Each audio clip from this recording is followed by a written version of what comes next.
भगवते वासुदेवाय। ओम नमो भगवते रामचंद्राय। हरे कृष्णा। विजया एकादशी के नाम से ही पता चलता है कि यह दिन हार को जीत में बदलने के लिए मनाया जाता है। प्राचीन काल में राजा इस व्रत का पालन करके इसका उचित प्रभाव प्राप्त करते थे। इस प्रकार वे लोग अपनी निश्चित हार को जीत में बदलते थे। अगर आप भी अपने जीवन में कठिनाइयों का सामना कर रहे हैं तो यह व्रत अवश्य करें, जिससे आप अपनी कठिनाइयों पर विजय प्राप्त कर सकें। एक समय की बात है, महान धनुषधारी अर्जुन को एकादशियों का महात्म्य सुनने में अपार हर्ष की अनुभूति हो रही थी। जया एकादशी की कथा का श्रवण रस पाने के बाद अर्जुन ने कहा, हे पुंडरीकाक्ष, फाल्गुन मास के कृष्ण पक्ष की एकादशी का क्या नाम है तथा उसके व्रत का क्या विधान है? कृपया मुझे इसके संबंध में भी विस्तार पूर्वक बताएं। श्री कृष्ण ने कहा, हे अर्जुन, फाल्गुन मास के कृष्ण पक्ष की एकादशी का नाम विजया है। इसके व्रत के प्रभाव से मनुष्य को विजयश्री मिलती है। इस विजया एकादशी के महात्म्य के श्रवण एवं पठन से सभी पापों का अंत हो जाता है।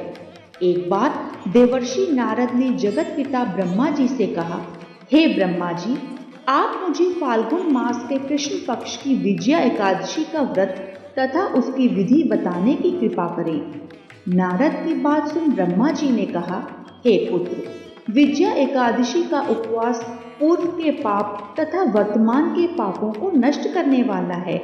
इस एकादशी का विधान मैंने आज तक किसी से नहीं कहा, परंतु तुम्हें बताता हूँ। यह उपवास करने वाले सभी मनुष्यों को विजय प्रदान करती है। अब श्रद्धा पूर्वक कथा का श्रवण करो। श्री राम को जब 14 वर्ष का वनवास मिला, तब वह भ्राता लक्ष्मण तथा माता सीता सहित पंचवटी में निवास करने लगे। उस समय महापापी रावण ने माता सीता का हरण कर लिया। इस दुखद घटना से श्री राम जी तथा लक्ष्मण जी अत्यंत दुखी हुए और सीता जी की खोज में वन वन भटकने लगे। जंगल जंगल घूमते हुए वे मरणासन जटायु के पास जा पहुँचे। जटायु ने उन्हें माता सीता के हरण का पूरा वृतांत सुनाया और भगवान श्री राम जी की गोद में प्राण त्याग कर स्वर्ग की तरफ प्रस्थान किया। कुछ आगे चलकर श्री राम व लक्ष्मण की सुग्रीव जी के साथ मित्रता हो गई और वहां उन्होंने बाली का वध किया। श्री राम भक्त हनुमान जी ने लंका में जाकर माता सीता का पता लगाया और माता से श्री राम जी तथा महाराज सुग्रीव की मित्रता का वर्णन सुनाया। वहां से लौटकर हनुमान जी श्री रामचंद्र जी के पास आए और अशोक वाटिका का सारा वृतांत कह डाला। सब हाल जानने के बाद श्री रामचंद्र जी ने सुग्रीव की सहमति से वानरों तथा भालुओं की सेना सहित लंका की तरफ प्रस्थान किया। समुद्र किनारे पहुंचने पर श्री राम जी ने विशाल समुद्र को घड़ियालों से भरा देखकर लक्ष्मण जी से कहा, हे लक्ष्मण, अनेक मगरमच्छों और जीवों से भरे इस विशाल समुद्र को कैसे पार कर सकेंगे? प्रभु श्री राम की बात सुनकर लक्ष्मण जी ने कहा, भ्राताश्री, आप पुराण पुरुषोत्तम आदि पुरुष हैं, आपसे कुछ भी विलुप्त नहीं है।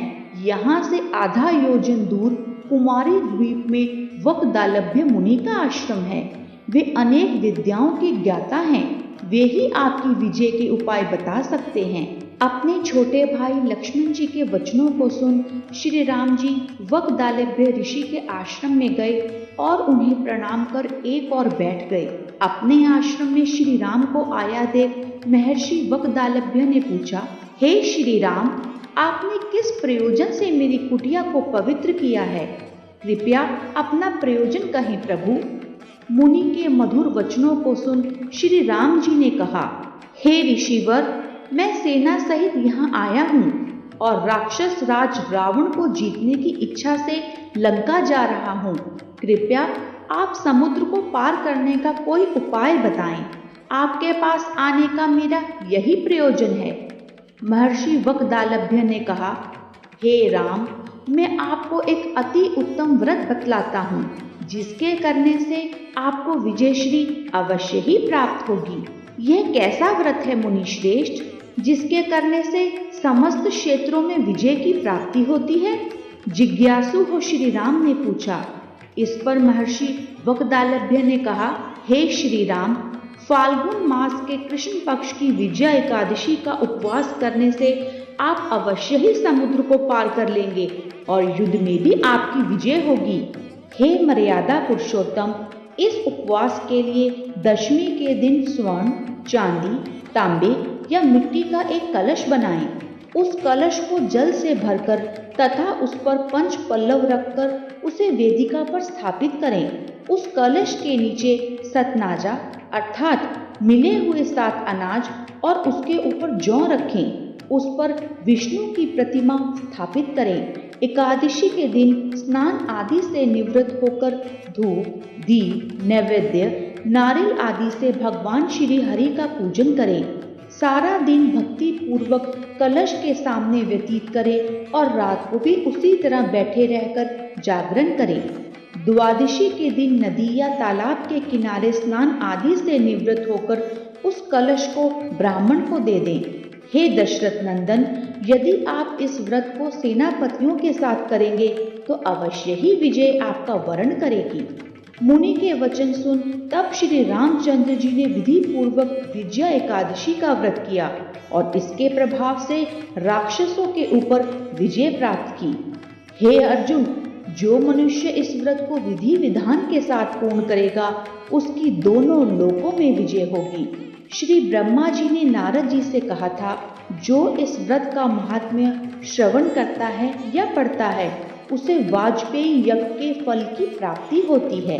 तो दोस्तों, भगवान विष्णु का किसी भी रूप में पूजन मानव मात्र की समस्त मनोकामनाएं पूर्ण करता है। श्री राम हालांकि स्वयं विष्णु के अवतार थे, अपितु अपनी लीलाओं के चलते प्राणियों को सद्मार्ग दिखाने के लिए उन्होंने विष्णु भगवान के निमित्त इस व्रत को किया। विजय की इच्छा रखने वाला इस उपवास को करके अनंत फल का भागी बनता है।